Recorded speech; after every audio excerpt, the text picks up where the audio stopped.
And then ultimately Cam was a big factor. Have a lot of confidence in this young man. Brian actually tried to convince me not to take him last year, and I still joke with him about that. We're really excited about Cam and his development and what what we think he can turn into. So I look forward to work with him. I know he's in the building rehabbing. April can't come soon enough to get going on the offensive installation part of it.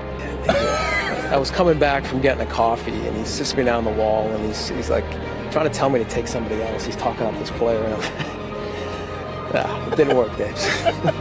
There's no doubt a man who's built the way he is, who's wired the way he is, who works the way he does. It's very rare that those people don't find success, so we're excited to get to work with him.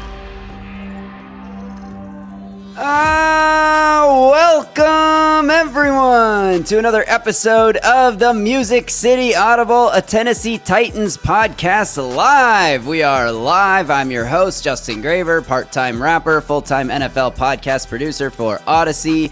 And joining me as always, my co-host, the publisher of NFL Draft on SI and the managing editor of Titan-Sized, Justin Melo. Justin, how you doing on this fine Friday morning? I'm doing well. I'm maybe a little tired, but, NFL Combine is always a crazy week in my world. Ton of writing. I think I was writing last night. I think I was writing yesterday. I think I wrote my first article at 6 a.m., and I wrote my last at 10 p.m. Eastern, roughly. So, and that was the one that published this morning on T'Vondre Sweat on Titan-Sized. It was like 9 o'clock last night, and I had this idea, and I really wanted to write it. So I just powered through. And I wrote it because I was passionate about it, so I did it. And but it was a fun day, fun couple days ahead. We got cornerbacks, safeties, and tight ends hitting the field later this afternoon. Obviously, a couple of those guys stole the show yesterday. I'm just like, look at the comments just bring so much joy. Jake is riding the train home from UK, and he's tuned in to. I hope you don't have your headphones in, Jake. I hope the entire train can listen to MCA. It'd be rude of you to put your headphones in. Everyone likes. Look at this. The UK Titans gang. Did that say Luxembourg?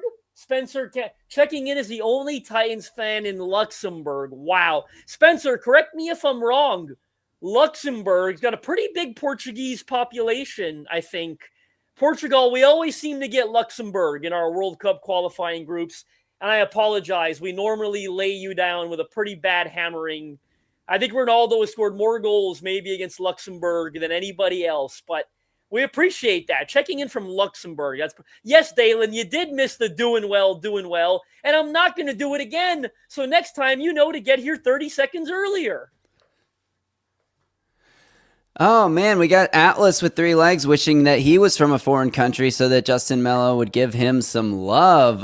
We love all of our followers, all of our audience members, all of our viewers, all of our listeners. If you're listening to this later on the audio side, we appreciate everyone for tuning in as the NFL Combine rolls on. We got a lot to talk about today, Justin. I want to have a discussion with you about positional value because I think there is something getting lost in the idea of what it means, why it's important, when it's important, most importantly, not the best phrasing, but I think there's a real conversation that you and I need to have here. I also you mentioned your T'Vondre Sweat article. I want to have that conversation with you because in your article, if anyone hasn't read it, go read it right now. It's on Titan-Sized right now, live. Go check it out. And I think that you bring up a really good point that is sort of a larger lesson that can be learned as the Titans look to shape their roster. It's not about T'Vondre Sweat, the player.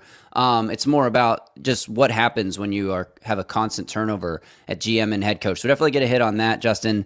We can react to some of the combine results from yesterday. Sonny Styles, I mean, we all knew he was athletic, but like the most athletic linebacker of all time, we definitely need to have a conversation about that. And we can tie that maybe into the positional value discussion that we're going to have.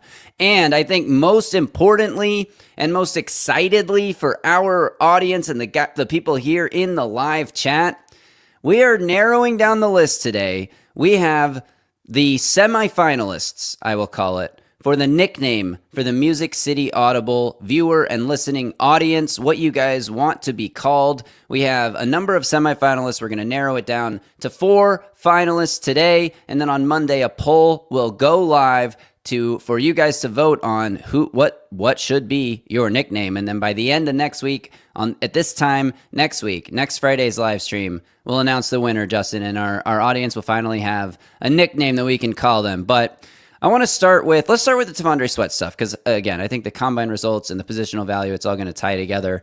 The combine results from yesterday, some of them were pretty eye-opening. A lot of people are pretty high on what David Bailey did. Like I said, we knew he was going to run fast in a straight line. I wanted to get his 3-cone time. He didn't run the 3-cone. He didn't run the short shuttle. We knew he wasn't going to run the short shuttle, but he didn't run any of the change of direction testing drills. He did run the one where he was slipping all over the field, and people are making a big deal of that too. Obviously, I mentioned Sonny Styles blowing up the combine. You wrote articles on all the most impressive players at the position groups that were on the field yesterday.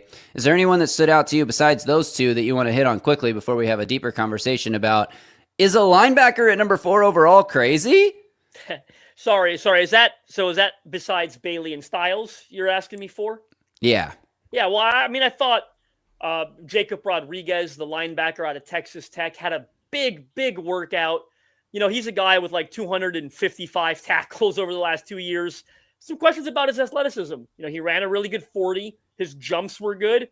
I think it was the 3-cone. I think he ran 6.90 in the 3-cone, which was the best time. That number came in, way later from everything else. He ran the best 3-cone. So I think Jacob Rodriguez had a huge day, established himself day 2. I've been talking about this linebacker from Pittsburgh quite a bit, Kyle Lewis. Outstanding. He was great at the Senior Bowl, super athletic at the combine. Again, the jumps, the 40 time, really good all around for him. Caveat, he's undersized. Not shocked that he could fly because he's about 220, 225. So small, undersized guy. Might be like a nickel guy. Might be an overhang safety type. Maybe not a traditional, stack and shed linebacker. But, those two. So I thought it was, Cassius Howell, interesting day because he comes in with the historically short arms. Shorter than Reuben Baines, which I think is funny because everyone's talking about Reuben Baines' arm length. But I would also say Melo's article. Sorry, I guess Lou was asking for the T'Vondre Sweat article. Lou, is that the one you're asking for, or were you asking for the draft articles? I threw it in the link already. I mean, I threw the link in the chat already. No, so I saw, good. But maybe he was talking about the draft article, so I was just wondering. I wasn't sure. Yeah, Melo writes, well, I was going to save this so you got through your point there and not interrupt you, but Melo is the publisher of NFL Draft on SI, which is its own website, and he's also the managing editor for Titan Size, which is a Titan-specific site. So you can find his writing on both sites. If you just Google NFL Draft on SI, you can find it. I think that's easier than saying the link, Justin. There's a lot of slashes in that link you got there. For sure. For sure. That's probably the easiest thing to do. But I thought, Howell bounced back really nicely with the 40 time, and he had a really good 10-yard split. He's super athletic. He's super explosive off the line. So, that might be able to do it. Yeah, I agree. And I think those are some good names to watch there. I think because Sonny Styles, let's be real, Sonny Styles is going to take home the combine championship crown this year, no matter what happens with the rest of the position groups the rest of this weekend. It's going to be Style. I mean, he's a 10.00 RAS right now, relative athletic score, which measures him against every linebacker who's been to the combine since 1999 or something. I'm not sure how far back the RAS database goes, but it goes back really far. And maybe even farther, maybe in the 70s. I'm not sure. If you know, let us know in the live chat how far back that goes. But the way it's scored is 10.0 is sort of a percentile missing a decimal, right? So instead of 100 percentile, it's 10.0. And so every year, these numbers change where they are in the database compared to every other player because new players enter the league every year. Having a 10.0 means he is the most athletic. He's the number 100th percentile, number 1 linebacker, athletically speaking, in the history of RAS. He is the most athletic linebacker to ever compete at the combine. Did you see the tweet that put him at different positions? That was the best. Yes. One. He had a 10.0 at wide receiver. He's got Calvin Johnson's build. He would have been number 1 at somebody put in the chat already too. I missed it, but can he rush the passer or can he line up at edge as well? If you look at his pass rushing advanced numbers, just number of snaps he was a pass rusher, number of snaps he got pressure to sack rate, total sacks, all that stuff. It's pretty identical to what Arvell Reese did as a part-time linebacker edge. He actually had almost as many pass rushing snaps as Arvell Reese. So I think there's a conversation to be had about, I think, first of all, Arvell Reese measured like a linebacker, like an off-ball linebacker. He did not measure like an edge rusher. And then you wonder, like, Sonny Styles does measure like an edge rusher. Are we having the conversation about the Ohio State linebacker who should be playing edge about the wrong guy? I mean, that's a fair question to ask. I think there was a lot of chatter at Ohio State about Arvell Reese, potentially moving to edge on a full-time basis. I think that's where those conversations kind of started. And that was never the case with Sonny Styles, but maybe I'm just slow to adapt. I could put my hand up. I'm still leaning towards no, we're not having the conversation about the wrong guy. I thought when you watch the tape, and to be honest with you, tape is still king. I thought Sonny Styles looked like a linebacker on film. I don't mean from a size perspective. We know the measurements. Certainly say, hey, maybe he could do something else. But I did think he looked like a linebacker on film. And I did think Arvell Reese occasionally looked like an edge rusher on film. Like when he did rush the passer, he just looked more natural. First of all, he generates a ton of power at the point of attack. Like when he meets offensive tackles as an edge rusher, he had that ability to really shock them and stun them back as a rusher. I didn't think that was quite the case with Sonny Styles. I think Sonny's a linebacker, but he looks like a pretty damn good one based on not just the testing profile, but the film as well. Iron Grits throws a good question here. Does he profile as a Mike linebacker? I think that's what Saleh will be looking for, rather than a Will linebacker that Cedric Gray would be great at, or Quincy Williams, who's a free agent, played for Saleh in New York.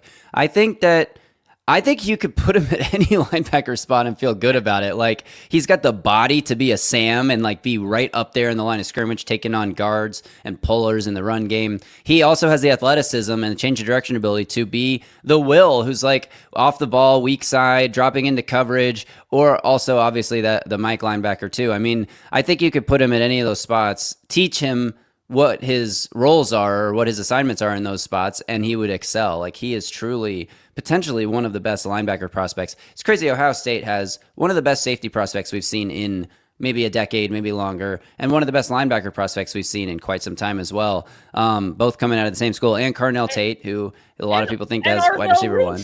Like you didn't include Reese in that, who's still the number one player, on Dane Brugler's top 100.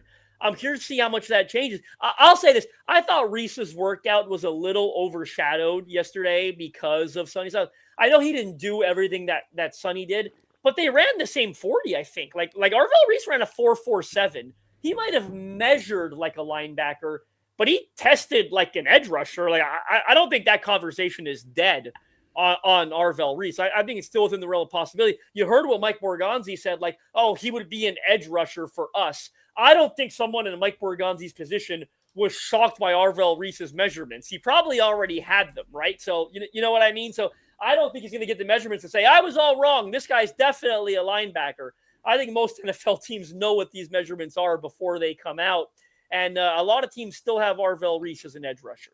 Yeah, that's fair. And could he play the big slot too, Hayden Fielder? I'm assuming you're asking if Sonny Styles can like defend the slot, like guard tight ends or big receivers in the slot.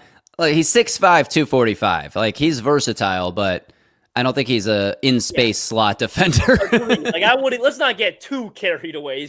You're not going to put him at the Roger McCreary position and just tell him, like, listen, one-on-one with linebackers. I'll trust that athleticism. When he's got to play coverage as a linebacker. And yes, you're going to blitz him. You're going to rush him off the edge occasionally because of his size, athletic profile. But I still think he's a linebacker at the end of the day. Yeah, and that's where the question of, like, would he be worth the 4th overall pick? And we're not going to get there quite yet. But then, like, again, he's not the only linebacker who went out and performed really well. You mentioned Jacob Rodriguez out of Texas Tech. I mean, this guy, I don't know if he's a first rounder, but if the Titans are looking for an athletic linebacker, is he in play at 35? I don't think he makes it to the 60s when the Titans have their 3rd round pick, but I guess it's possible. I've always kind of had him in that range, like the 60s range. Maybe this bumps him up, I think he answered questions that scouts had about his athleticism, but I've always seen him as a day 2 guy, and that's not going to change. Yeah, so I think that there are a lot of options. I think it's a pretty deep linebacker group, which is one of the reasons maybe that people are getting enamored with Styles. And, sometimes the most athletic guy at his position coming into a draft class is not actually that good of a football player. I think of Obi Melifonwu, who he was a first round pick a number of years ago, who had like a super insane athletic profile and just couldn't really play football that well. But then last year, somebody like Nick Emanwari, who had a similarly insane athletic profile, just a complete freak of nature, and you can't get blinded by it and say, oh, well, he's just because he's this athletic doesn't actually mean he's good. And he comes out and, like, in my opinion, should have been Defensive Rookie of the Year. I know Carson Schweschinger had a great season for the Browns, but like Nick Emanwari literally changed the defense for the eventual Super Bowl champions. I think that's pretty important. And he was just a complete athletic freak. So is Sonny Styles, like, which mold is Sonny Styles going to end up in? I think that's interesting. Dalen has a question for you, Melo. Yeah, Dalen, I think I got to go with Jacob Rodriguez here just because. Over who? For the audio audience, Justin. Oh, well, over Kyle Lewis, out of Pittsburgh, linebacker out of Pittsburgh. He's asking me about those two. I go Rodriguez because it's just a safer, cleaner evaluation, to be blunt. Like, he's very much a traditional linebacker. Again, 255, I think, tackles over the last 2 seasons at Texas Tech. And then you pair it with the athletic profile. When I look at Lewis, I'll be honest, I've gotten myself in a lot of trouble over the last couple of years, falling in love with these undersized athletic linebackers. But I haven't learned my lesson because I still love Kyle Lewis out of Pittsburgh. But the 220 at linebacker, asking him to stack and shed, I don't know. These guys get washed in the run game all the time when they get to the NFL. If Kyle Lewis lands with a versatile, D coordinator who's willing to kind of try some untraditional stuff with him, like I said, I've talked to people who think he could play overhang safety. I've talked to people who think he could be a nickel defender. So the conversation on Kyle Lewis is really complicated, I would say. So if I had to choose him or one or the other, I've got to go with the linebacker who's a bit more traditional and also still athletic, like Jacob Rodriguez. Yeah, Tyozva has a good comment here. Anthony Richardson had a really good combine. Most athletic quarterback of all time. I mean, he literally was the 10.0 RAS quarterback, Anthony Richardson, from an athleticism size standpoint, the most athletic ever. And that, I think, pick a position. It matters. Your athleticism matters more at that position than it does at quarterback most of the time. So that one wasn't even that misleading because it was like, okay, he's super athletic, but does it really matter at this position? Agreed. Different with Anthony Richardson when you're playing quarterback. Dalen, I think they could both fit, Coach Bob's scheme when you're talking about, that sideline to sideline. And I talk about Kyle Lewis maybe making a transition to playing a little bit of nickel. Robert Saleh just hired a nickel coach. So I'd be curious to see what he would do with someone like Kyle Lewis, who's got that sort of, range and sideline to sideline athleticism. With Jacob Rodriguez, I think he's got obviously, you don't make 255 tackles without having an incredibly high football IQ. He processes quickly. He triggers downhill really well. And again, I think he answered a lot of questions about the athleticism at the combine. So I think they both fit the scheme. In short, maybe with Lewis, it's a bit more, versatile with that, a sideline to sideline. Coach Saleh talking about when he talked about Sweat the other day, I want you to run, all over the field. I think Kyle Lewis might, fit that a bit better. Yep. You want to talk about Lander Barton really quick here? I want to move us on, but we got multiple questions about it, so I figure you might as well take this one. I don't have a ton of questions, a ton of to say about Lander Barton. I wish he did more yesterday. I don't remember that he did anything at all when it came to the testing, if I recall correctly. But I will say that he's been on my radar he was supposed to come out last year, coming out of Utah. Then he made the decision to return for another season. Boy, does he look and sound like Cody Barton when he's at the podium. That really struck me. I mean, this guy's Cody Barton 2.0. Again, he's been on my radar for a couple of years, put some good stuff on tape. He was a little up and down at Utah, though. Like, I think going into last year, if I recall correctly, I was excited about him. I don't think he quite met the expectations that I had put on him, based on how long he was at Utah. But he's a day 3 guy. Justin, let's quickly, before we toss to a break, that's for the audio audience, let's have the T'Vondre Sweat combo, because I don't know how I did this, but I said I was going to do that first, and then we didn't do that first. Poor hosting, my bad.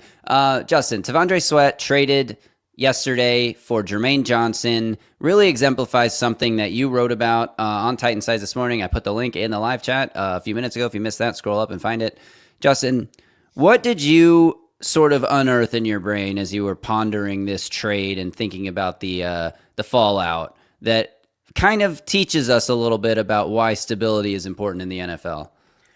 Well, Devondre Sweat was drafted by Rand Carthon and Brian Callahan, and they both had a lot of conviction in making that pick, right? Like, I remember how excited Callahan was the first time they ever asked him about it. He talked about being an offensive guy. I hate planning. I can't plan my offense around guys who disrupt the middle. And pairing him with Jeffrey Simmons is going to do all these things. Well, in short, I spent a lot of the early portion of the article talking about Devondre Sweat's initial ascension and then kind of, maybe fall from grace in Tennessee. GMs, head coaches, they see things differently. They just do.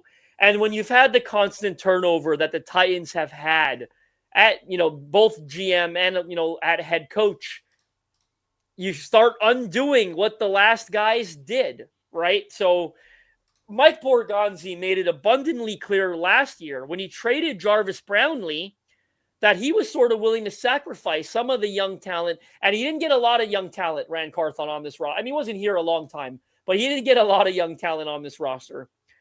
And Borgonzi made it abundantly clear he was willing to sacrifice some of that in favor of character, culture, work ethic, building the locker room in the way that he wants to build it.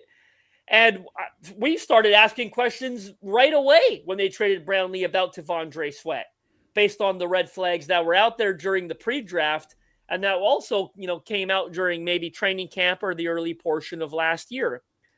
The Titans cannot achieve true progress in their roster building vision as long as they keep changing GMs and head coaches who are going to spend their short tenors undoing what the last guy did. That is the main sentence at the heart of that article, right? Like, nobody sees it the same. Nobody. And for me, I think the best, I loved the third last paragraph in that article, patting myself on the back. Sweat was a Carthon Callahan guy, right? They just traded him for a Borgonzi Sala guy, right? They've gotten rid of a lot of Carthon Callahan guys throughout the early portion of the Mike Borgonzi tenure. And guess what? When you're inheriting a bad roster, a bad roster, Mike Borgonzi, you feel about this how you will. He has made the rebuilding process longer, and I'm not saying it's a fault, because he's created additional holes on a bad roster because he wants to get rid of the guys that Rand Carthon brought in. They didn't have a hole at center. They just created one with Lloyd Cush. I mean, I guess that's argumentative, but they created a hole at center where some would argue they didn't have one. They created an additional hole at nickel, no doubt about it, no debate, by getting rid of Jarvis Brownlee. Now we talk about all the corners they need this offseason. They need one less if they kept Jarvis Brownlee. Now, to be clear, that's not Mike Borgonzi's fault, because they would have kept Jarvis Brownlee if he was a Mike Borgonzi kind of guy from a character and personality perspective. But they've created these additional holes into what they already had at edge and wide receiver and yada, yada, right? So the point is, when you have this constant turnover, yes, a GM's job is to get people the head coach needs for their systems to run correctly. But don't forget, Nick, like, he was getting rid of guys before he knew who his head coach was. Right? Like, he got rid of Jarvis Brownlee before he knew who the next head coach was going to be. So part of that is true. Yes. But he's getting, he went to go get a Robert Saleh guy in Jermaine Johnson, but he had to sacrifice a guy in Devondre Sweat. So progress becomes unattainable when patterns and habits aren't allowed time to form, right? Like, that is the bottom line of that article. They've got to get time to build their roster. And if they don't, then you're just constantly undoing, right? Like, whether it's scheme, attitude, an abundance of reasons, scheme, attitude, character, fit in the locker room, fit in the defense, culture, whatever it is, leadership, work ethic, laziness. You're just constantly spinning the wheel, right? The hamster keeps running in circles on the wheel. Wash, rinse, repeat. They've really got to commit to a vision.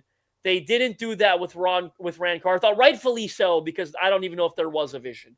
But the point is, when you're constantly undergoing a changing of the guard, guys come and go, and you never, ever could, see the whole project through. Yeah, so it's super important that Borgonzi and Sala get the time to see if they can do this thing. And if they can't do it after 3, 4, 5 years, and you're not in this phase of the rebuild where you're still jettisoning players off the roster who don't fit the vision for this current team, like, you have to get through that before you can really start building and acquiring talent. And that's what the struggle is right now. Four Leaf Tay back says Carthon came off pretty childish in that Buck interview. Spent 45 seconds not answering a question to whine about how people shouldn't criticize him. And then if you bat 300, implied if you hit on less than 1 in 3 players, then you're a Hall of Fame GM. I didn't actually watch this interview. I think this is an interesting take, though. And I did see quotes from it and clips from it on social media. And one of the ones I saw was that Ran Carthon talking about how Cedric Gray is about to take the next step and become one of the best linebackers in the NFL. And in the back of my head, I'm thinking, yeah, Cedric Gray, one of your 2 draft picks Ran Carthon made that are actually going to work out and live up to the draft status or outperform the status that they were drafted in. Peter Skoronski and Cedric Gray. Maybe throw JC Latham in there, but most of the guys that you picked Ran Carthon, and it's not a 1 in 3, not a bat 300. Borgonzi's batting above 300 for one draft that he's done so far. So this isn't a take it out on Ran Carthon podcast, but I do agree that came off as a little bitter about how things went down and a little still stuck to his guns on a lot of mistakes that he made. Justin, we're going to take a break for the audio audience here. We're going to come back and talk positional value and have a real discussion. I have a thesis essentially that I need to unload on the people, and you might disagree, so this could get interesting. Also, Justin, coming up after this break, I've had a vision. I have had a vision of the future. I've seen it. I've literally, it was like I was experiencing it on draft night, the Titans making their selection at number 4 overall. Wow. And I am I was a little bit under the influence of substances. This was late last night. I was in a semi-dream state, drifting off. But something about this vision felt so real that I am literally in a position now where I believe it. I believe that I've seen the future, and I know who the Titans are picking, and I will reveal that after the break as well. We'll be right back if you're listening on audio. If you're watching along, we are back because we don't stop. So what's up, Justin? Titans YouTube, clairvoyant YouTube, the shake hands emoji. Put us in the clairvoyant algorithm, you cowards on YouTube, because Graver here has had a vision. He was the first one to talk about Cam Ward last year. So maybe we should take him seriously on this. Spoiler alert, I'm not. But he was under the influence. He had some visions yesterday while on the good old Willie Nelson Snoop Dogg, I imagine, strain of preference. I can't wait to hear what you were seeing yesterday. Welcome back, audio audience. We're talking about positional value here now. I'll get to my vision in just a bit. But Justin, there's been a lot made because this is a really, really interesting, and I would even say unique draft class, especially at the top for a team picking number 4 overall who doesn't need a quarterback. There's one quarterback that is a true first-round quarterback, right? Now, maybe Ty Simpson finds his way up there. Maybe somebody else works their way into the mix. But at this point in time, it's Fernando Mendoza at 1, and then everybody else after him. And then you have what I would call the 3 best players in the draft, all at non-premium positions. Jeremiah Love at running back, Caleb Downs at safety, Sonny Styles at linebacker. These 3 players, in whatever order you put them in, I think Caleb Downs is probably number 1, maybe then Jeremiah Love number 2, Sonny Styles 3, some order like that. And maybe if you feel really strongly convicted about where Arvell Reese is going to play in the NFL, maybe you have him in that group above Styles, maybe not. Or maybe even above Love, or I don't know. But those are the 3 or 4 best players in the draft. And then you have the premium positions. The edge rushers, obviously, is the big one here in this particular draft with Ruben Bain, David Bailey, Arvell Reese, if that's how you see him. And then you have wide receivers, Jordan Tyson, medical history, Carnell Tate, ceiling question marks, Mekhi Lemon, size, athletic profile question marks. Those are the premium positions. At cornerback, don't even get me started. There's no top 10 pick corner in this draft. At tackle, like maybe the Miami kid is a top 5 pick, depending on what direction these teams decide to go. Arizona needs a tackle. Maybe they go that way. It does seem like they're going to go defense too, so who knows? But of the premium positions, even at quarterback with Fernando Mendoza, like Fernando Mendoza is about probably the same level of prospect that Cam Ward was. I have more questions just from a stylistic play, like a mobility stylistic. Obviously, he had that run in the championship game, but you know what I'm talking about when it comes to Mendoza, pocket passing type of guy. He's not like a Jaden Daniels, for example. So the premium positions in this draft, there are some deep, like there are some of these positions are deep, but at the top of the draft, the blue chip players do not align with premium positional value in the NFL. And I think there's a real discussion to be had here about when you should look at positional value and when you should look at best player available and how to come to a consensus meeting between these two ideas and blend them and balance them perfectly. I'm curious what your thoughts are, first of all, because I know you're still in the Titans should take an edge camp. And I want to hear your thoughts independent of the prospects, why you think that is so important for the Titans this year. Well, I'll say a couple of things, and I'll probably get into a little bit of what you asked me not to get into. But I think over the last couple of years, we've all been saying, or most of us have been saying, one of the biggest issues with the Titans is that they do not have premium talent at premium positions. In fact, they've got one premium talent at a premium position. That's Jeffrey Simmons at defensive tackle. Now, I believe in my heart of hearts that Cam Ward is going to get there at quarterback.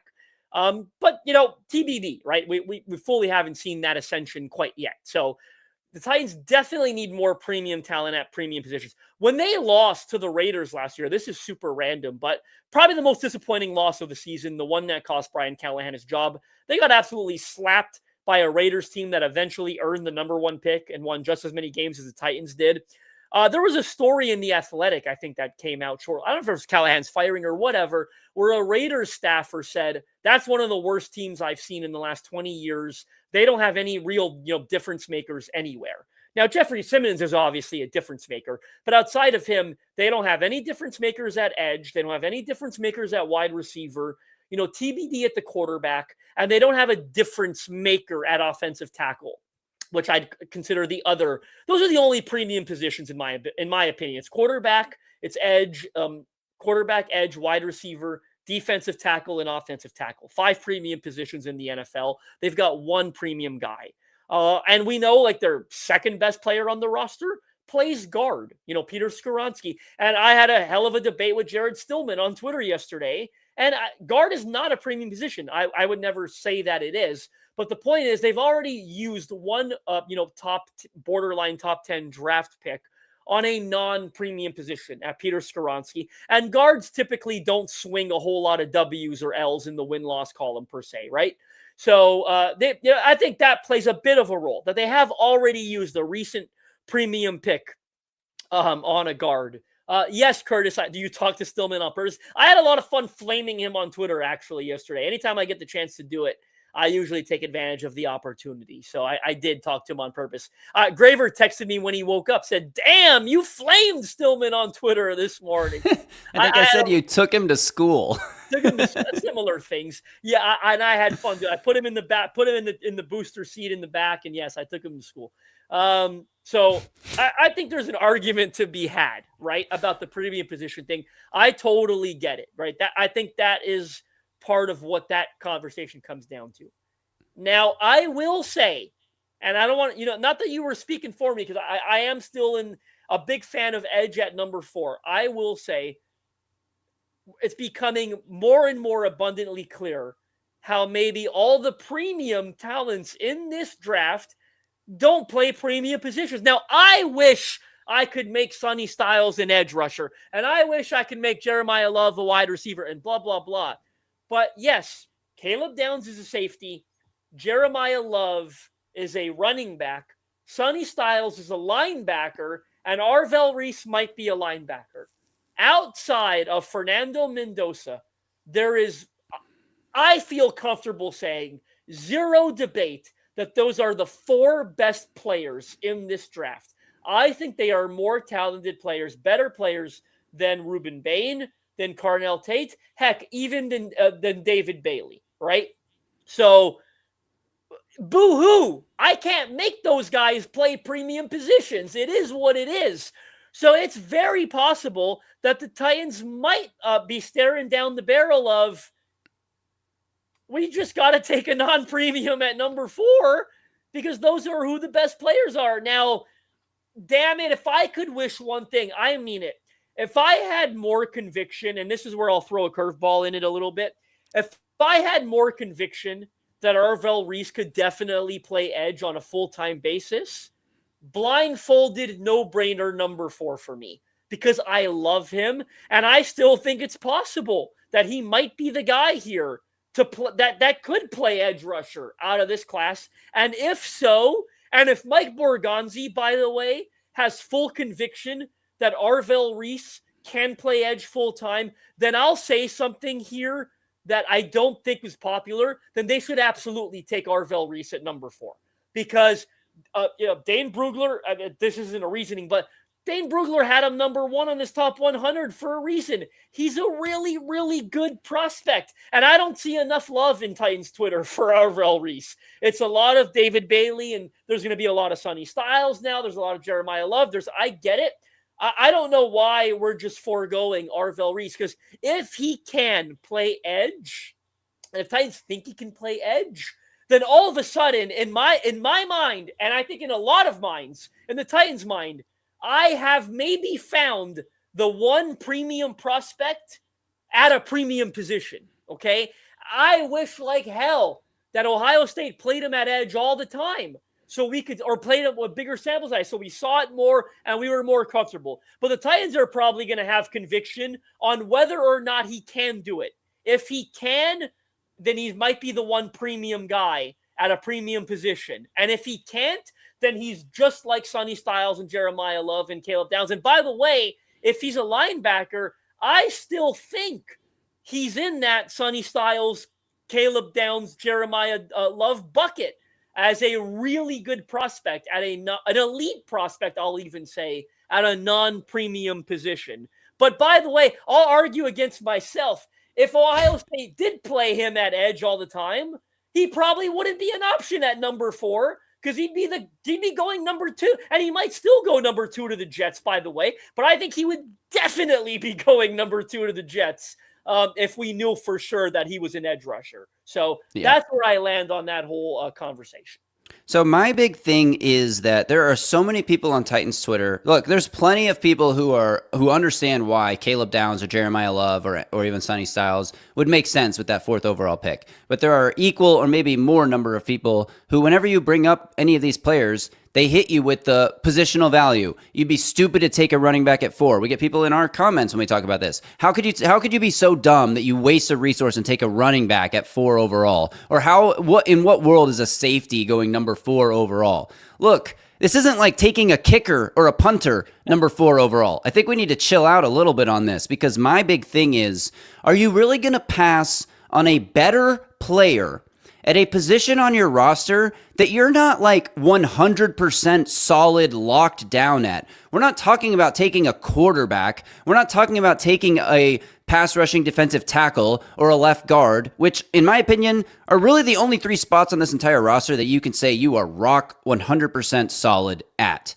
Maybe you argue left tackle is solid for now. I think you have enough invested at right tackle that those are positions where you feel good enough at that maybe you take a developmental guy later in the draft that you plan to coach up. But when it comes to like the idea that positional value and needs versus best player available, that you're going to pass on a player that is objectively a better prospect at a position where your roster could still use that help. It's not like you have a really entrenched starter there that you're planning to replace with this high draft pick at a non-premium position, so that you can take a quote-unquote premium position, a player that you are objectively lower on, who has objective question marks.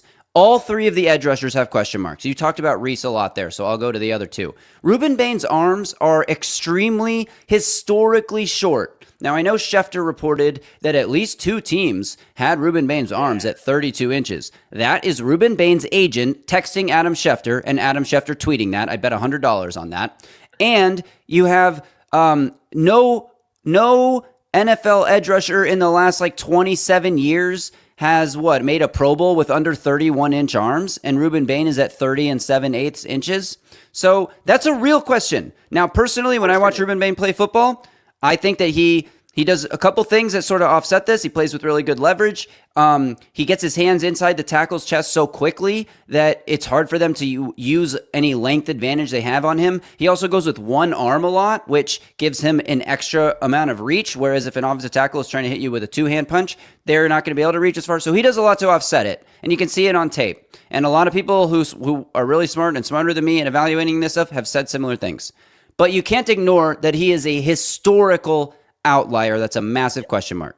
Absolutely. With David Bailey, the run defense concerns, I think, is more of a consistency thing versus like he can't play run defense at all, because you could make a cut up of David Bailey playing run defense and make him look like the best defensive end run stopper in the country. You could also make a cut up that makes him look like one of the worst, because there are consistency issues there. And then for me, my bigger problem with David Bailey is that he is stiff. He is really stiff. And I'm not going to latch on too much to the combine drill that is going viral now, because he was slipping every time he tried to change direction, going back and forth. We've seen guys like struggle at the combine and then be like in drills like this, and then it looks silly a few months later. Like, remember Tyler Shuck had that insane throw at his, what was it, the combine or his pro day? I can't remember. I think it was a combine where he just like had one of the worst throws I've ever seen in my life. At the combine, and then was it at the maybe I'm misremembering, but obviously he had a fine rookie year and closed it really strong. So anyway, yeah, what happens in one combine drill is not indicative. But if you watch David Bailey on tape, I do think the majority of his production is coming against bad players. Majority, not all of it. And I think he's really stiff, and I think he's going to struggle to turn the corner. So anyway, I have massive questions about the edge rushers.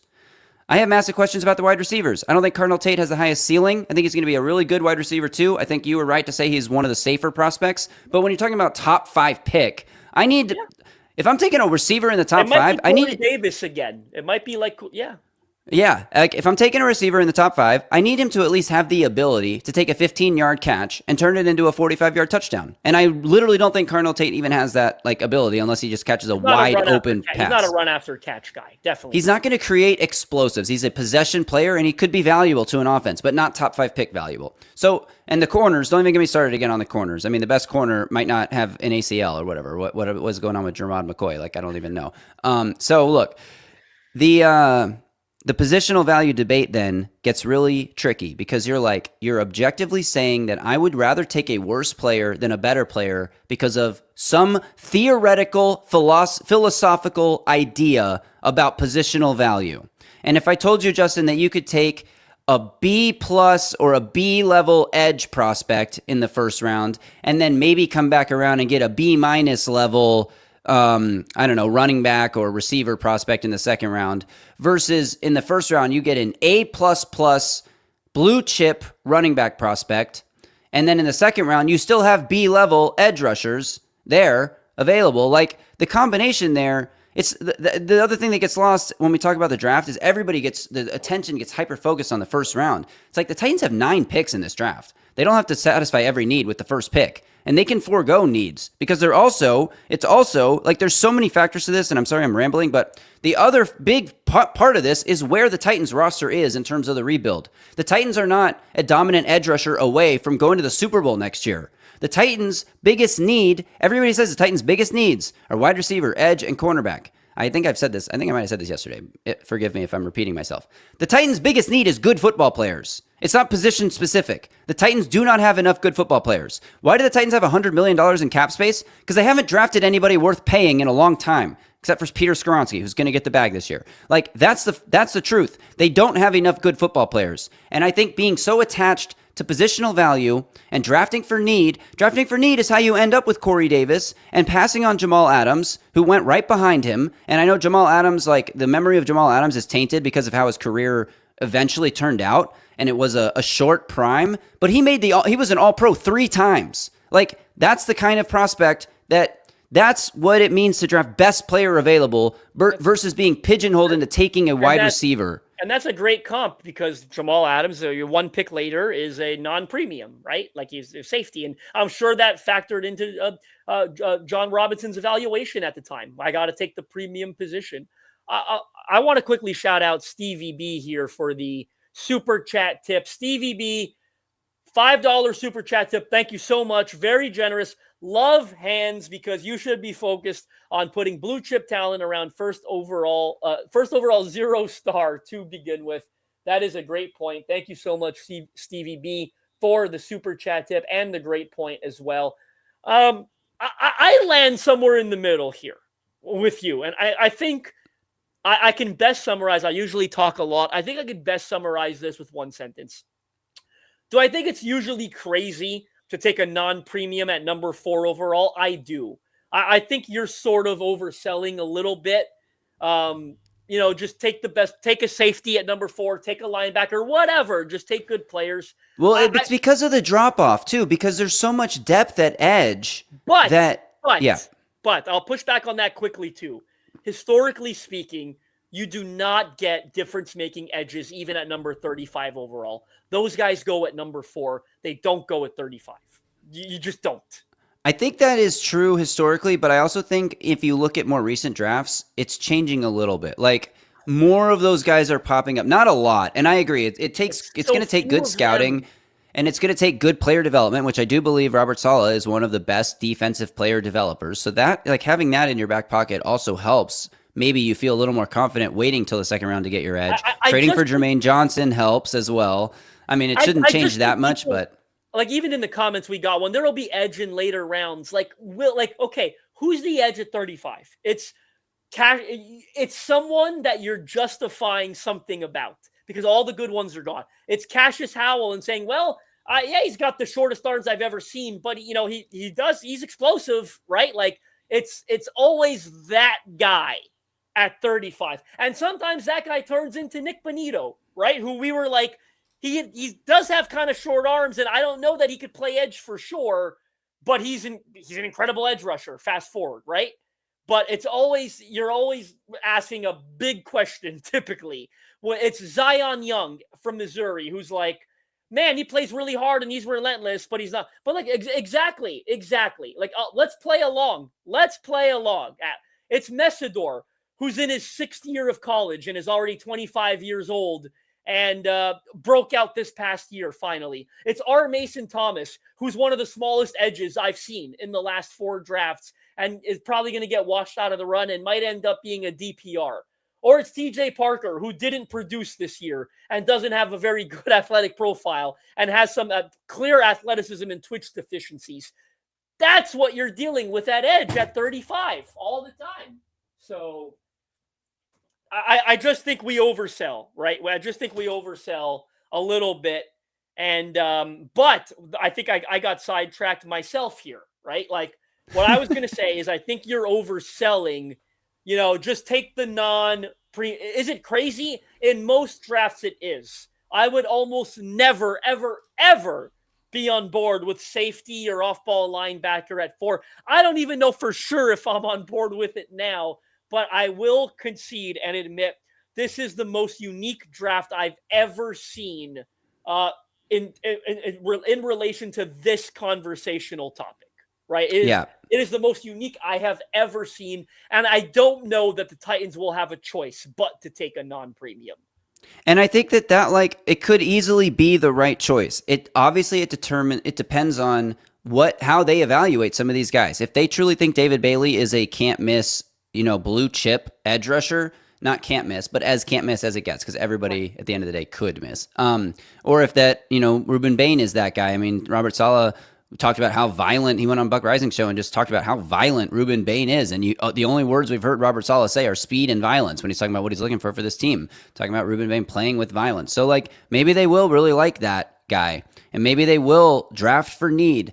I just think that at this stage of the rebuild, the best thing you can do is get as many good players as you can and as many of the best players as you can. And if you end up with one of the best safeties in the league because you took him this high, I just don't see a world where Caleb Downs doesn't pan out. I don't see a world where Jeremiah Love doesn't pan out. I've scouted these guys. They're some of the cleanest prospects that you could ever scout. They're so high level with so few question marks and so few flags of any color flag.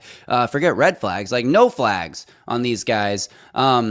Versus the edge rushers, there are major, they are not the same level of prospect. And I think everyone can admit that and acknowledge that. And when you are where the Titans are, just being able to get a guy who could be the best player at his position in the league within a year or two is super important. You need superstars. You need star power and star talent. And it needs to be homegrown on this team. Guys that come up together. I played the clip yesterday, Borgonzi. You want to do it right. You got to build through the draft. And that's just ringing in my head. And I don't think that drafting for need is the best way to build a foundation for the future. Drafting for need gets you Corey Davis at 5 overall. That's what it does. And you know what's really interesting about this conversation too? I love the back and forth, and I love just kind of presenting all the facts. Like you look at a guy like Caleb Downs. I mean, Nick Amaniori. I know he went in the 30s, and ironically, we always say 35. The Titans traded that pick away to Seattle for the Amaniori selection. But how does what he just did? Does it impact the way the NFL views safeties? And a guy like Robert Saleh, who I have no doubt in my mind, probably was salivating watching the impact of that Nick. In fact, he was on the other sideline getting his butt kicked by the Seahawks in both during the regular season and in the playoffs. I'm sure he was salivating like, wow, I kind of wish I had a guy like that on my defense because look at what he's doing for them. I mean, Nick Amaniori, he changed the math up front for Seattle last year. Does that have any sort of impact on taking Caleb Downs a little earlier and not second guessing it as much as you typically would? Because I still think the conversation existed in recent years. I mean, we had this talk about Kyle Hamilton. He went 14th in his draft. Why? Because he plays safety. Okay, just the nature of the beast. But I look at how Nick but that's already several years ago, right? Does Nick Amaniori change that a little bit? And I also look at Jeremiah Love, who I think it was. We just let him go. Wendell Robinson, Amaniori, tenor instead of tenure. NFL draft analyst. It's the Canadian accent. That's what I'll just chalk it up to Canadian accent, and you can just keep going with however you want to say whatever you want to say. Who cares? It probably is. Well, Curtis, do we need 3 safeties though? I mean, the best defense you just watched in the NFL had 3 safeties on the field for every single play. It wasn't just Nick Amaniori. It was Julian Love was on the field every down. Kobe Bryant was on the field every down. So, need is a strong word, but you certainly can make it work, right? And maybe be the best defense in the league by doing it. And I want to flip it to running back now because Albert Breer, who, I think Zach Lyons screenshotted it and tweeted it out. Albert Breer, great piece, Monday morning quarterback piece as always. Talked about Jeremiah Love and said, listen, you look at the way teams have invested at running back in recent years. Derrick Henry for the Baltimore Ravens has obviously had a big impact on them. Saquon Barkley, they won a Super Bowl, large in part due to that decision. Josh Jacobs has been really good for the Green Bay Packers. Maybe that changes the way teams draft. Jeremiah Love this year, right? On the flip side of that, and I said I love the back and forth, Ashton Ginty at number 6. I mean, a team that wasn't ready to take a running back. Obviously, they end up getting the first pick this year. Ashton Ginty averaging like 3.2 yards per carry because they had nothing else going offensively. I think the Titans have a better offensive line that would be more prepared than the Raiders were, obviously. But NFL teams pay attention to this stuff, right? I think there's examples on both sides of the fence. How Ginty at 6 might have been a mistake for the Raiders. I think, by the way, he's going to have a really good sophomore year under Clint Kubiak, and will look differently on that. But the running backs in free agency that I just mentioned, they had a huge impact. Maybe that changes, how you feel you could draft a running back at number 4. You're on mute. You want to take this question from Dalen real quick, since you were talking about Downs and the 3 safeties? No, because I think Downs can do whatever you're not asking Winston to do. Downs has the most complete skill set at safety that I've ever seen. Do I want him to come downhill and tackle near the line of scrimmage and play in coverage and play right next to or around the front 7? Absolutely. But I also think he could play in coverage in the back, single high, 2 high, whatever coverage shells you want to run, and be a ball hawk and take the ball away. So no, I don't think he overlaps because he could do anything. Okay. He could do anything. And I can tell you right now how I'd deploy them. Okay. I think where I take Downs, if I'm taking him at number 4, I want that guy to try to take the ball away. I want that guy to move around and be a ball hawk. And I think Downs could do that. And I really like Kevin Winston playing more what Aminiori played for Seattle this year, closer to the line of scrimmage, maybe, isolated in coverage on occasion, but near the line of scrimmage because he's a great tackler. He's physical. He's violent. He's all that. I think you could have Downs playing on the back end. There you go. That's how you deploy them. Nice.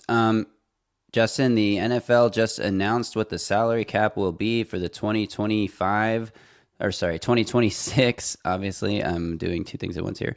The 2026 NFL season, the NFL has announced. I want to put it on screen, so give me one quick little second. Here we go. NFL clubs were informed today that the salary cap for the 2026 season will jump $22 million per club to $301.2 million. Add another $77.6 million in benefits, and that's $378.8 million per club in player spending. Tremendous growth. That's from Brian McCarthy, the I think VP of League Communication or something like that. That's his title, something like that. We have a salary cap. That's interesting. Justin, I love the positional value debate. I want to keep having it, just not today. We'll continue to touch on this subject. We'll come back to it as we continue to get closer to the draft. We're going to take our last audio break here and come back on the other side. I will tell you all my vision because I truly believe that I saw the future. Like, I can't explain. I'm a rational, logical person, so I don't believe in magic and I don't believe in any of this stuff. I believe that I saw the future, though. That's how I feel. So we'll get to that, and we'll also get to the Music City Audible Audience Nickname finalist choosing. So stay right there. And if you're watching on the live stream, you will obviously stay right there because there's no real break. We're back. Let's roll forward.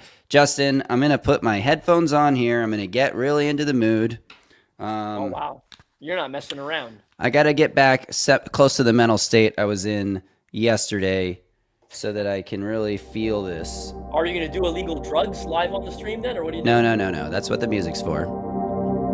So I was just watching Titans content last night, watching Borgonzi talk on different platforms, watching Robert Saleh talk on different platforms, talking about how this team needs to be fast, how the other team needs to feel the speed off the field and the violence, and talking about how they really need to do everything they can to build this roster and develop through the draft and get those blue chip talents.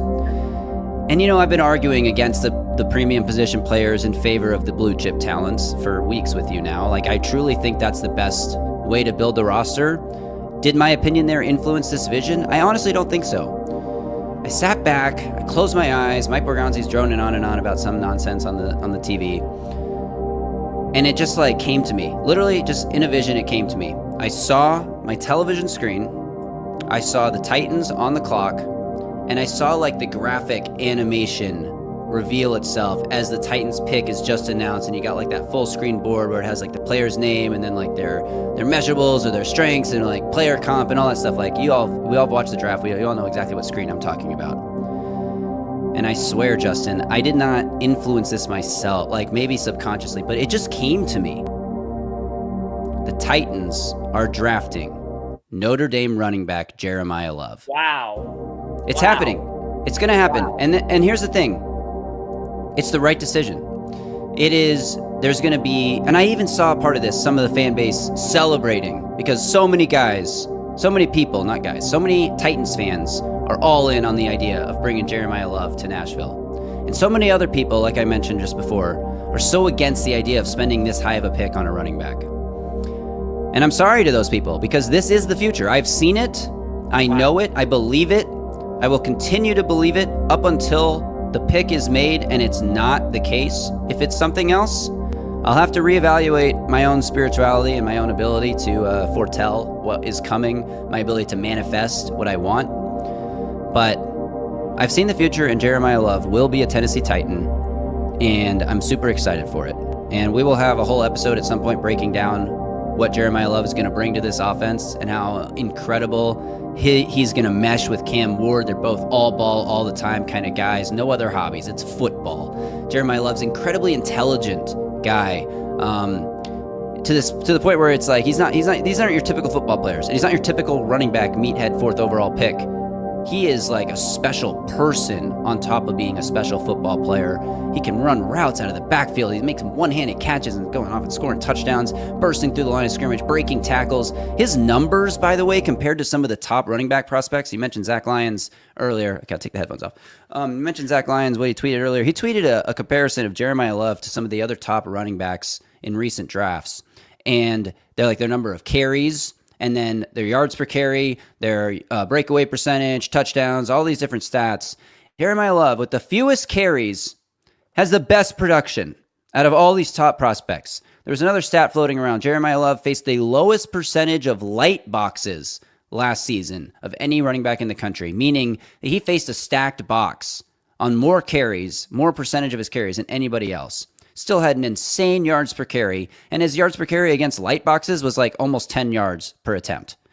This guy's a special player. I'm not even paying attention to the chat. I know a lot of the chat agrees with me because I saw it like it was building throughout this episode. My anticipation, my excitement for revealing the vision was building because I could see people getting on board for Jeremiah Love in the chat. So I'm going to turn it back over to Melo to react to the vision, and I'm going to catch up on what you guys are saying. I would be super excited for Jeremiah Love at 4. I cannot deny it. I mean, he's one of the best running backs I've ever scouted. Someone asked me to stack them the other day. I literally said in the last decade or so, I would probably go Saquon, Bijan, Jeremiah Love. I would have Love ahead of Ginty and Gibbs, who I also love pre-draft, but I do think Love is special. I don't know what he can't do. The vision, patience at the line of scrimmage, instincts, waiting for the hole to open, breakaway speed, contact bounce, elite pass catcher coming out of the backfield. You could line him up, slot, move him around the offensive formation, catch the football. I do not know what he can't do. He's an elite football player, and boy, I would be excited to watch him with Cam Ward in the backfield running this offense. Incredibly and you mentioned Jahmyr Gibbs just now. Robert Saleh was asked the other day we played it on the show about the running back position and the devaluing of the position, and he mentioned Christian McCaffrey. I was just with him. He had 400 touches. There's some really special guys in this league. Jahmyr Gibbs is one of them. Mike Borgonzi referenced Jahmyr Gibbs when talking about the running backs who are real game changers in this league. And then Jeremiah Love was interviewed by Kevin Clark the other day at the Combine, and Kevin Clark asked him, "Who's your favorite running back to watch?" Who do you think he said, Justin? Jeremiah Love? No, I'm kidding. Jeremiah Love was asked, "Who's your favorite running back to watch?" He said, "Jahmyr Gibbs." So there is a lot of like he views himself sort of as the next Jahmyr Gibbs. They view Jahmyr Gibbs as one of the most special running backs in the league. And like if Jeremiah Love can provide the kind of impact that Jahmyr Gibbs has provided to Detroit, who, by the way, when Jahmyr Gibbs was drafted, he wasn't even the first running back taken in his class, but he was still a first-round pick. Everyone freaked out. Everyone was like, what are the Lions doing? What are they spending a first-round pick on a running back and a linebacker? Are they crazy? Well, and then the Lions go to like the playoffs every year for the rest of the time since then. Obviously, they took a step back due to injury the last couple seasons. But if not for injury, I think the Lions were like they went to the NFC divisional title game. Divisional round. They like could have been an NFC championship team if Aiden Hutchinson was healthy that year. So anyway, I think positional value is overrated. I think it does matter. Like if I'm comparing a blue chip edge to a blue chip running back, then positional value matters a lot. But if I'm comparing a blue chip running back to like a B level edge prospect, I'm taking the blue chip player. I don't care about the position every single time. That's where I come down on it. And I'm excited. I can't wait to watch Jeremiah Love in a Titans uniform, Justin, because it's going to happen. Again, I mean, the premium position conversation, I think would wage forward, but I'm just an incredible fan of what on tape. I've got him number 2 on my big board. Head over to NFL Draft on SI and read my top 100. I had him number 2, only behind Caleb Downs. I think those are the 2 best players in the draft. So Gibbs was picked 12, wasn't he? Wasn't he 12? One after Skoronski, I think. I want to say he was 12, but I'll double check that. I'm That's almost just off positive. memory. He was the 12th overall pick. Look at us. Yeah, I'm almost We have positive. memories. All right, Justin, I want to get to the nickname stuff. We need to get this down to a final 4 here. We've got how many do I have in the semifinals? 1, 2, 3, 4, 5, 6, 7, 8. I've got 8, but it's also 11. It's kind of hard because so I'll just announce what the finalists are now here. But while we're talking about our wonderful audience, Justin, I did want to poke fun at somebody who I've seen in the chat. I hope you're still watching. Atlas 6157, 1 month ago, Justin, For the sake of the algorithm, I'm going to simply comment, if we hire Robert Saleh, I will literally tattoo Mike Borgonzi's face onto my own face. So I'd like to know, if Atlas is still in the chat here. Oh, there he is. He just commented just now. So he's here. Yeah, I just saw him. Atlas, where are we at on the Mike Borgonzi face tattoo on your tattoo on your face? I mean, that's why his camera's off. He doesn't want to show it. Let us know in the chat, Atlas, if you're getting that tattoo, if you're not getting that tattoo, where you're at with that. But we have receipts, and we don't forget. And on that note, the semifinalists for the Music City Audible Listener Audience Nickname. Now, I'm having a hard time because there are 4. For this one. Oh yeah, everyone's waiting. You guys thought we forgot about it. We didn't forget about it. There are 4 nicknames that all incorporate the use of the word army, and I kind of like all of them. I really like the idea of the army thing. What I'm going to do now is we need to first, before we do anything else, narrow down these army choices to 1. Okay, we can't have 4 different army choices in the final. So I'm posting a poll in the chat right now, and I would like everyone to vote, please, on your favorite army nickname. The options are Audible Army, MCA Army, East Bank Army, and MC Army, where like MCA and the A and Army sort of blend together. So they're 2 separate, MCA Army and MC Army. Those are 2 separate ones. The other potential finalists who are currently semifinalists: Audiophiles, Audiblers, Audiballers, or Audio Ballers. Those are sort of a similar thing. The Music City Squad, MCA Nation, the MCA Loyalists, because you got to be loyal to this team to be really following every single day like you do, and the MCA Mob. So we need to narrow this down to 4. Justin, I'll say that with the Army ones, my favorite one of those 4 is Audible Army. It's currently leading the poll. Poll just launched, so get in there and vote if you haven't voted yet. But it's close between Audible Army and MC Army right now. So get your votes in. We're only 23 votes, and there's over 150 of you in this stream right now. So go vote in the poll for your favorite Army choice. And then, Justin, were any of those other ones I named, did any of the other ones stand out to you as like they deserve to be finalists? I think it's our pal Joseph Allen. He's been commenting on a lot of the YouTube. I think just trying to, manifest it, if you will. I think he's been saying East Bank Army a lot. I like MC Army looks nice written because of the MCA and the A serving as the A in Army, but it doesn't sound very good. I'll be honest with you, right? So I agree with that. I do think Audible Army. I mean, East Bank Army or whatever it was, like that one I really liked as well. There are a couple good ones. I'm curious to see what ends up winning the poll here. Caribbean Daniel is wondering what happened to Cadence Crew. Look, it was a good one, but I do agree with Patrick here saying Cadence Crew is a little too nuanced. It didn't make the semifinals. It was a worthy submission, but not quite on the same level. East Bank Army sounds too political. I can understand that. Justin League as like the Justice League. Now, here's the thing. There was a lot of good ones that were sort of playing off our name, and I like that, but I also don't like that because I don't want like, I don't know, maybe I'm just weird about like self-praise or whatever, but like I don't want our listeners to be like named after us. That just feels like we think too. That's like God complex stuff to me. So people in the chat do like the Justin League.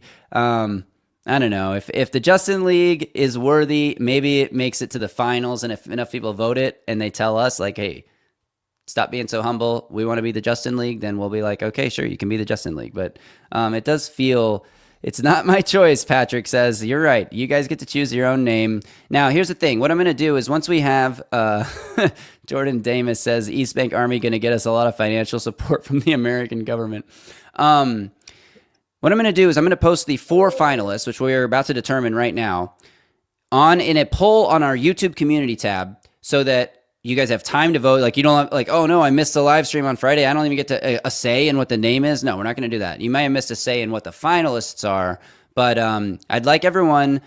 Should I write out right now what we're going with as like the potential finalists, and then you guys can help me choose where we're going from there, so that you guys can actually see them written, like.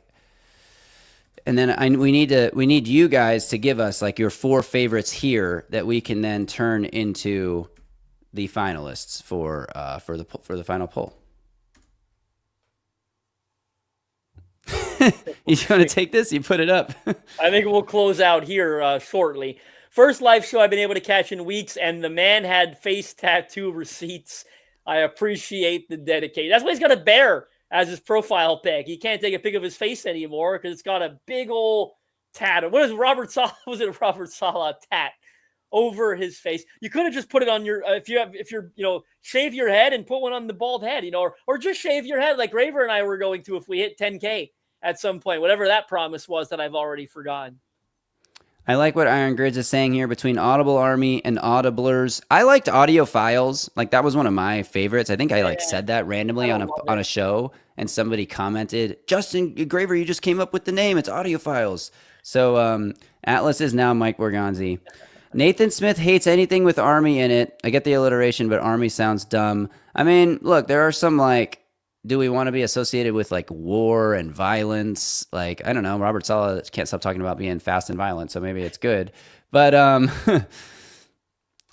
okay, I'm not even going to read this one out loud, Dalen, but I understand why we wouldn't go down that road. That's fair. That's fair. So maybe Audible Army, Audiblers, Justin League. Do we need a fourth finalist? What do you think, Justin? I don't know. I think, 4 is a nice quartet, if you will, but no, I think 3 is fine. I think you can go with 3. DJ Silent, if I have to choose of those far, I guess Audible Army. Army Files is okay. Justin League. There's a lot of people who like the Justin League. This might end up being being where we end up. Might be like the Tennessee Tickle Monsters. Look, I appreciate the suggestions. There are more names coming in. We've already been through this process. We've already got our semifinalists. These late submissions are appreciated, but they unfortunately will not be considered. There is a lot of Justin League in the chat. Okay, I think we have our 4 finalists. Audible Army, Audiblers, the Justin League. Maybe that's it. 3 finalists. Any of the other ones that I said? Anybody else want to throw them out there? MCA Nation, MCA Loyalists, MCA Mob, Music City Squad. I think MCA Mob and Music City Squad are both good. I'm surprised those aren't getting a bit more love. Yeah, nobody wants MCA Mob or MCA Squad. The Music City Squad, I think, sounds better than MCA Squad. Fair. Music City Squad or the first one. All right, we need to determine a 4th finalist between those two, so we're going to do one more poll, and then we're going to close this thing out. Audible Army ended up running away with the other poll, so that's if we're going to go with an Army one, that's what it's going to be. MCA holes is kind of funny, but not a serious submission. And we're not going to be the Tickle Monsters. I'm sorry. I've always loved it, but the nickname wasn't ever meant for us. That's meant for the ones who like they annoy you so much that you're just like, get off me, like stop tickling me. Like being tickled sucks. Like I don't know why Jeffrey Simmons never liked that one, but it is what it is. It's not going to apply to us. And I'm making this last poll to determine the final finalists. Vote now. The poll is live. The final finalist, MCA Mob or Music City Squad. I like it. I like the Music City Mob. Or are we combining them now? DJ Silent might have combined them. Yeah, DJ Silent is trying to combine them. That's actually not bad, though. What was the original Mob one? Sorry. MCA Mob was the mob one. I like one of the ones with the mob in it. I like Music City Mob or MCA Mob. Music City Squad is winning this poll here. Only 14 votes, so that's not quite a large enough sample size. See, I agree with this, Iron Grids. Music City Squad isn't personal enough to the show. That's why I like the Audible Army or the Audiblers, or I guess the Justin League. All right, I'm going to let this poll run for a few more seconds. Yada Yadables. That is funny, but like Yada Yadables, it's so inside. It's almost a little too inside. When we're like starting up a show and we got new listeners joining, we're like, shout out to the Audible Army, the everyday listeners. We love you guys. Like when I start saying that kind of thing, I want the new listeners to feel like, oh, I want to be a part of that. And if I say shout out to the Yada Yadables, new listeners are going to be like, what the heck does that mean? Yada yadables? And then you can say yada yada, and then I'll hit the ding bell, and they might figure it out. But that seems like the yada yada ding dings. Like, let's get real, guys. That's like, you want to be called the yada yada ding dings? That's what you want your name to be? Let's be real. And this is a good point about the Justin League is super personal to the show because we are the Justins. I mean, part of our billing on our podcast description is the only dual Justin Tennessee Titans podcast ever recorded. You see, Yanksy Kang is sort of where I'm at. Justin League is corny AF. So never mind. So we got to make it. He had me in the first half. That's my concern. People might be voting for it because it's fun. They don't. It is what it is. It is what it is. They'll think you eat cereal with a fork, and that's okay. Just close the poll. The winner is Justin League, and it isn't close. You're wasting time. How about the Wendell Aminiori's Iron Grid says? You know what? I had a question here that I wanted to put up that I never did earlier when you were talking about the whole Tavondre Sweat convo with like the GM picking players that fit the new staff. Did you want to answer this question real quick before we get out of here, Justin, from Iron Grids? Does this mean Melo is more on board with Wendell Robinson than Romeo Doubs? It is Dobbs, by the way. I got massively corrected for this one. Can I talk about this one really quick while we're just like in a hangout mode at the end of this stream?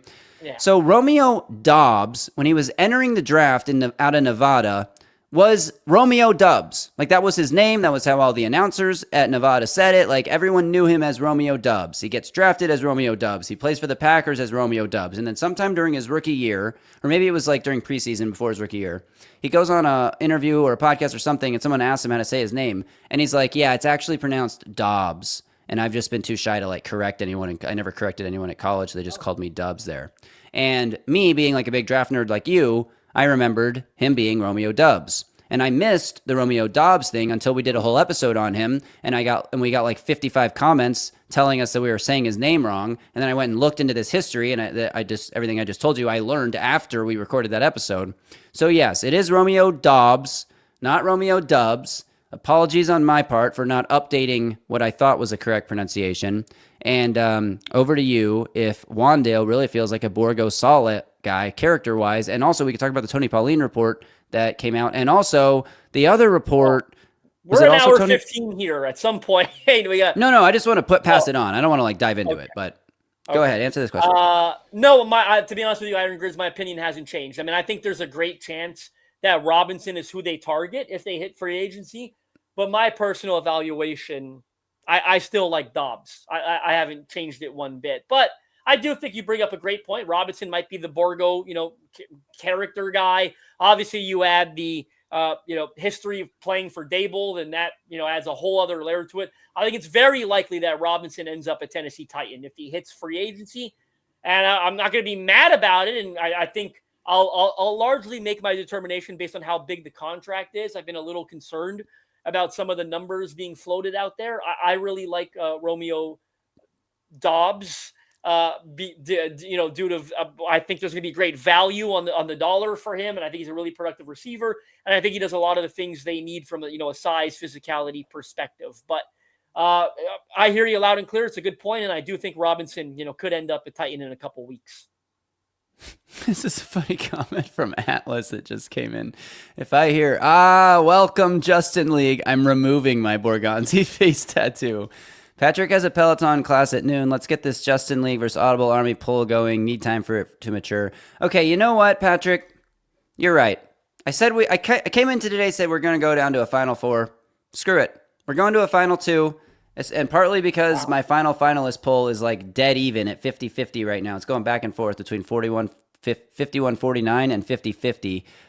Every time there's an odd vote, it's a little off. Every time there's an even number of votes, it's 50-50 flat. So screw it. We're not going with that. That's not making the finalist list. Audiblers not making the finalist list. We're going to go Audible Army versus the Justin League, or just you can drop the if you want there. Just Justin League. And Justin League, because as somebody pointed out in the chat, League is already plural, so you don't need to make Justin also plural. And I'll post it today. Why not? Post it on the YouTube community tab, Music City Audible YouTube channel. That's where the poll will be. I don't want this to be a Twitter poll because I don't want all kinds of outside influence of people who aren't even part of the show voting on what they think is cooler. Like, no, I want the people who actually are subscribed to our show, who tune in every day, the ones we appreciate the most, the true MCA loyalists, the true Audible Army or the True Justin League. Whichever one we end up with, I want you guys to make that final determination yourselves. So I'll post that poll as soon as this stream ends. Check it out on the YouTube community tab for our channel. Is that it, Justin? We went pretty long here, an hour 20. Combine continues to roll on. Oh, wow, look at that, Justin. I never updated our bottom, our little bottom bar there that has all the topics we're talking about. I got too lost in the sauce, too lost in the conversation. Didn't hit positional value. We're on nickname semifinalists now. I guess we're moving into live chat and rap. So I did that a little late. My bad. Producing and hosting, 2 jobs in one. Final word to you. That's going to do it for this episode of the Music City Audible podcast. Very special live edition where we went 80 minutes, a little longer, I think, than we had planned. Maybe got a little carried away with some of the nickname stuff, but appreciate the heck out of you. Yep, go ahead. Sorry, I need to clarify this for Patrick because he didn't get it. And maybe this is I didn't even know that this existed until we started running a YouTube channel myself. So don't feel bad if you also didn't know about this. But if you go to the Music City Audible YouTube channel and you look at the tabs, home, videos, shorts, live, podcast, playlists, posts, under posts is where this poll will be. I'm going to put the link in the chat right here, right now in the live chat. I will also update the description to have the link. So it's not going to be in the live stream because in the live stream, the poll ends when the live stream ends and only the people who are in the stream right now can vote on it. So I want if you miss the stream, I want you still to be able to vote in this poll because you deserve to. So that link I just posted in the chat will take you to our community posts tab on YouTube. I haven't made the poll yet. So I think our last community post was, it was the week 4 Titans-Texans preview pod is coming just a little bit later than usual. Look for it Friday morning 5 months ago. Obviously, we don't post very often over there, so I understand if you've never seen or heard of it. But I'll post the poll there as soon as this stream ends. Anyway, Justin, you were wrapping things up. You want to get back to that? Yes, that'll do it for this 80-minute live edition of the Music City Audible podcast. Appreciate you all for tuning in. We'll be back Monday with another episode of MCA. Maybe we'll have a nickname for y'all by then. We'll see how it goes in the community tab there. After this video stream ends, wait around a second, leave a comment below, like the video, helps us get into the algorithm. Please leave a comment after this ends. Until Monday, y'all stay safe out there and tighten up.